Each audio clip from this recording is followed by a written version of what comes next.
Good morning, guys. During our live meeting, I told you guys that we're going to be listening to a story with the same character as The Kissing Hand. If you've ever listened to the story The Kissing Hand by Audrey Penn, it's about a family of raccoons. And the little raccoon's name is Chester. Well, the story we're going to read today is Chester Raccoon and the Big Bad Bully. Now, just by looking at the cover of this book and listening to the title, what genre do you think this book is? Fiction, a made up story, or do you think it is a real nonfiction story? That's right, this is a fiction story. I know that raccoons don't really talk and they probably don't really have bullies in real life, so I know that this is a fiction made up story. Down here we see our author by Audrey Penn. She wrote The Kissing Hand, and it tells you right here, it says A Kissing Hand Book, and it's illustrated by Barbara Gibson. Now before I read, I'm going to look at our vocabulary words. Take a look at our very first one. Eager. The little girl is sitting right here in her desk, and it looks like she's so excited to answer a question. When you're eager for something, that means you are excited and you are ready. Eager. Confidence. This man is looking at himself in the mirror. He's giving himself a thumbs up. He feels really good about himself. When you're confident, you feel good about yourself and you know you can do anything. And we talked about this word when we read about Molly Llewellyn 2 weeks ago. Surprise. This is also one of our vocabulary words from the other day. It looks like this man is surprised or shocked at whatever he is reading on that sheet of paper. Gloomy. Gloomy. Check out the picture we have here. This little boy looks sad. Gloomy means that you're sad. Maybe you're not feeling well. Sometimes we can feel gloomy on a rainy day. And our last word, frightened. That's a really long word, frightened. This boy in the picture is frightened or scared of the spider. So frightened and scared means the same thing. All right, let's take a look at our story. As always, if you hear one of those vocabulary words, I want you to give me a big thumbs up. Chester Raccoon and the Big Bad Bully. All right, what page do I have here? It's got our title, it's got an illustration. The title page. Chester Raccoon stood in front of his hollow tree looking gloomy. His younger brother Ronnie and his best friend Cassie stood beside him. "We don't want to go to school," Chester told his mother. "We want to stay home with you. Please, may we stay home with you?" "I thought you liked school," said Mrs. Raccoon. "We do," said Chester. "Then why do you want to stay home with me?" So here's Chester and his friends, or his brother Ronnie, brother Ronnie and his friend Cassie, and here's Mama Raccoon. Why do you think they don't want to go to school all of a sudden? Chester lowered his head and shuffled his foot. "There's a oleander," he explained in a quiet, muffled voice. Mrs. Raccoon reached out and tenderly lifted Chester's head with her hand. "What did you say?" Chester gazed into his mother's loving eyes and gulped. "There's a bully at school." "And he's horrible," cried Ronnie. "He's big and mean, and he has giant claws on his hands and feet," wailed Cassie. "And fangs," screeched Chester. "And fire comes out of his nose, and if you get in his way, he'll step on your face and squash you like a bug." "Like a bug," echoed Ronnie. Uh-oh. So why don't they want to go to school? Because they say a bully is at school. And look, this is what, if you see this little picture right here, this is what they're imagining, or this is what Mama's imagining when they're describing the bully. Check out our picture here. What is the setting of our story? It looks like a forest. Remember, the setting is when and where the story takes place. So our characters are in a forest. Oh my, he sounds very scary, said Mrs. Raccoon. Bullies can be very difficult. I'll tell you what, she told the frightened cubs. I'll walk you to school and back. Then we can decide what to do about this bully. When the raccoons reached the school tree, Chester tugged on his mother's arm. That's him! That's the bully! He pointed a trembling finger at a badger standing by the pond. Isn't he awful? Isn't he the most scary-looking bully you've ever seen? Look, there's Mama walking the babies to school. And look, now they see the bully, the big bad bully, the badger. And he does have a sneaky-looking face in this picture. He's looking at them from his side eye. Oh my, yes, whispered Mrs. Raccoon, but I'm sure we can work things out. Before leaving, she gently fluffed Chester's mask and playfully tweaked Ronnie's nose. Be brave, she told the cubs, and gave each of her sons a comforting kiss on their palms. And if you remember, Mama always did that in the book, The Kissing Hand. So those books have a lot of things that are alike, the same characters, and Mama's kissing their hands. I think that is so sweet. It makes them feel brave. After school, Chester, Ronnie, and Cassie told Mrs. Raccoon how the badger bullied his classmates at recess. First, he snatched a ball away from the squirrel and popped it. Then he climbed the jungle gym and squashed the possum's fingers until the possum fell to the ground. Then he spooked a doe who bumped into the skunk, who got so scared that he sprayed and stunk. Even Owl Teacher couldn't get him to behave. Check this out. He snatched the ball and popped it, squished poor Possum's fingers, and then scared the deer and made the skunk spray everybody with its stinky spray.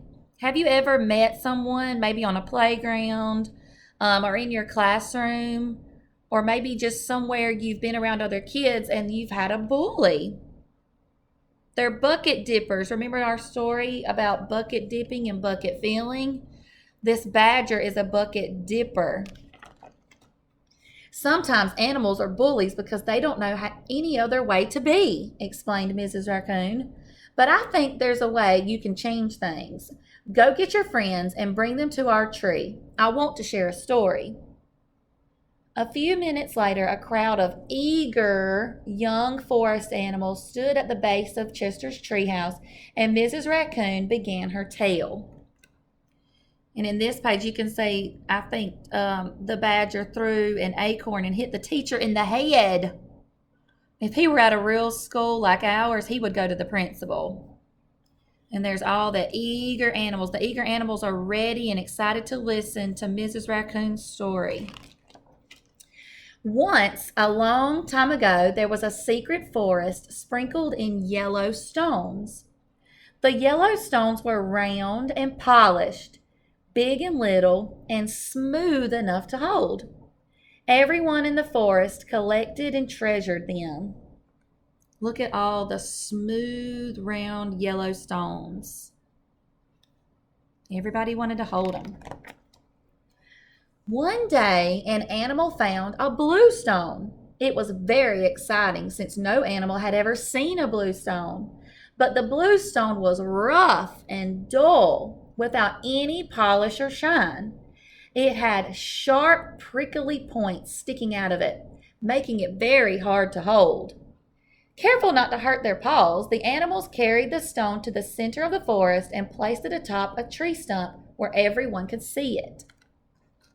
So take a look at this stone. It's hard, it's rough, it's even sharp and pointy. The animals can't really carry it good, so they're setting it out.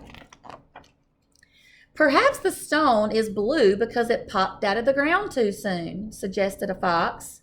So the animals waited and watched for many days and nights to see if the blue stone would turn yellow. but the stone remained blue, and its outer shell remained sharp and pointy. I believe the stone is blue because that's the color it's meant to be, said a very wise snake. Therefore, we shall treasure the blue stone for the color that it is.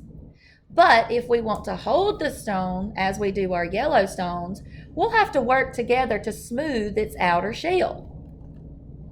So they like it because it's a different color, so they're going to like it for its color, but they're going to have to work together to make it smooth so that they can hold it so it's not so rough and pointy. So first the woodpeckers took turns chipping off the stone's sharp, prickly points with their beaks. Then the chipmunks rolled the stones with their noses, while the other animals shined and buffed the stone with the tree bark and fluffy tails. In time, the blue stone was as smooth and shiny as the yellow ones. Mrs. Raccoon smiled down at the young animals listening to her story. The badger at your school is just like that blue stone, she explained to Chester and his schoolmates. He is a badger, and that is the way he is meant to be. But if you work together, I think you can smooth out his bullying ways. That makes a lot of sense, doesn't it? All of these work together to make that hard, rough stone smooth, but they loved the stone for its color and the way it is, but they needed to change some of the ways it felt. And that's what they're going to have to do with the big bad bully. Love him and like him for being a badger, but try to smooth out his bullying ways together. The next day at school, when the recess bell rang, all of the little animals went outside together. Check it out. All of the animals are here waiting at the tree. There's the big bad bully. Look at him. He's got his arms crossed. His eyes are squinted a little bit. He's already ready to bully those animals. They huddled close to one another and walked toward the bully in one great big confident pack, with Chester in front holding a ball. At first, the bully looked at them with a twinkle in his eye, thinking, I'll get you. Look at him. He's got his arms folded. He's all ready to bully those babies. But look, Chester's holding a ball. I wonder what he's going to do with that ball. What do you guys think? Do you think he's going to give the ball to the badger? Do you think he's going to throw the ball at the badger because he's been so ugly to them? What do you think the right thing would be? But as the pack got nearer and nearer to him without a hint of fear, the badger's expression changed. His eyes widened. His jaw dropped open.